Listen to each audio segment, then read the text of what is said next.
नमस्कार मंडळी, मी मीनाक्षी रेसिपी मराठीमध्ये तुमच्या सर्वांचे स्वागत करते.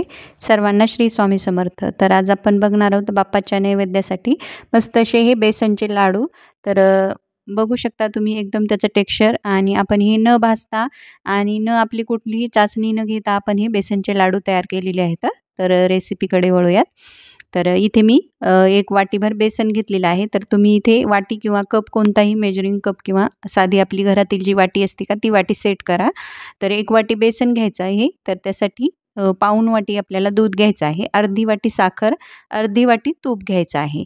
तर साखर तुम्हाला जर थोडी कमी जास्त वाटली तर तुम्ही घेऊ शकता, पण अर्धी वाटी एकदम परफेक्ट प्रमाण आहे, आणि अर्धीच वाटी आपल्याला तूप घ्यायचं आहे. तर अगोदर आपल्याला काय करायचं आहे, हे अगोदर असं खालीच व्यवस्थित असं मिक्स करून घ्यायचं आहे, जेणेकरून त्याच्या गुठळ्या वगैरे असतील का त्या सगळ्या फोडल्या जातील. तर तुम्ही ह्या पद्धतीने कधीच केले नसतील बेसनचे लाडू, ह्या पद्धतीने नक्की करून बघा. एकदम तुम्हाला भाजण्याचं सुद्धा टेन्शन येणार नाही किंवा कुठल्याही चाचणीचं पण टेन्शन नाही. एकदम असे झटपट होतात, पुन्हा एकदम 10-15 मिनटामध्ये आपले हे लाडू तयार होतात. तर आता आपण हे गॅसवर ठेवूयात. तर मी सर्व गुठळ्या फोडून घेतल्या. आता गॅसवर ठेवून याला सतत आपल्याला ढवळत किंवा हलवीत आपल्याला याला शिजवायचं आहे, जेणेकरून हे बुडाला करपणार नाही. आणि जर बुडाला करपलं तर त्या लाडूला पण करपट असा वास लागतो. त्यामुळे सतत हलवीत आपल्याला हे मिश्रण असं घट्टसर करायचं आहे. तर मी थोडासा फूड कलर वापरलेला आहे. तुम्ही ऑप्शनल आहे, तुम्हाला वापरायचा असला तर वापरा, नाही वापरला तरी पण चालतं. तर आता व्यवस्थित असं बघू शकता थोडंसं घट्टसर झालेलं आहे. तर ह्याच्यामध्ये आता आपल्याला काय करायचं आहे, पोहे खायचा चमचा आहे का त्या चमच्याने फक्त 2 चमचेच आपल्याला इथे रवा घालायचा आहे, बारीकवाला रवा आहे तो घालायचा, आणि याला छान असं या बेसनामध्ये व्यवस्थित असं हलवून घ्यायचं आहे, आणि आपल्याला हे बेसन याच्यामध्ये भाजून घ्यायचं आहे, बेसनामध्ये रवा. तर आता आपल्याला हे चांगलं घट्ट होईपर्यंत असंच हलवीत घ्यायचं आहे, आणि कुठेही आपल्याला हे चमचा सोडायचा नाही, हलवायचा, जेणेकरून हे बुडाला करपणार नाही. तर एकदम भन्नाट चवीला हे लाडू लागतात. तर आता गौरी गणपती येत आहेत, आणि आपल्याला बेसनाचे लाडू म्हणलं की थोडंसं टेन्शन येतं. तर तुम्ही ह्या पद्धतीने नक्की करून बघा. आता थोडासा गोळा घ्यायचा आणि थोडंसं याला थंड करून घ्यायचं.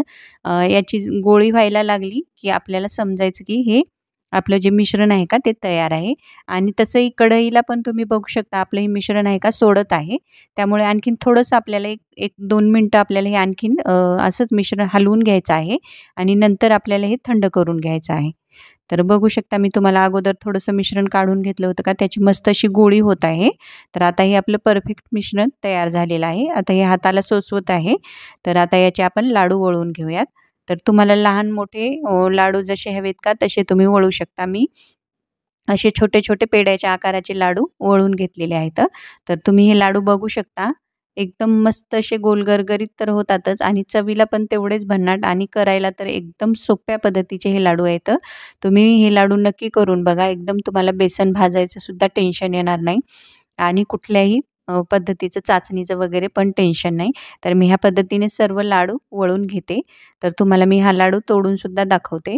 तर एकदम मस्त बघू शकता, दिसायला पण किती मस्त असे दिसत आहेत. एकदम पिवळे आणि एकदम गोल गरगरीत आपले हे लाडू तयार आहेत. तर तुम्हाला ही लाडूची रेसिपी कशी वाटली मला कमेंट करून नक्की कळवा, आणि व्हिडिओला लाईक करा, शेअर करा, चॅनलला सबस्क्राईब पण नक्की करा. तर हे लाडू मी 1-2 तासानंतर तुम्हाला दाखवत आहे. तर मस्त असे लाडू तयार आहेत. तर भेटूयात पुढील रेसिपीमध्ये. धन्यवाद.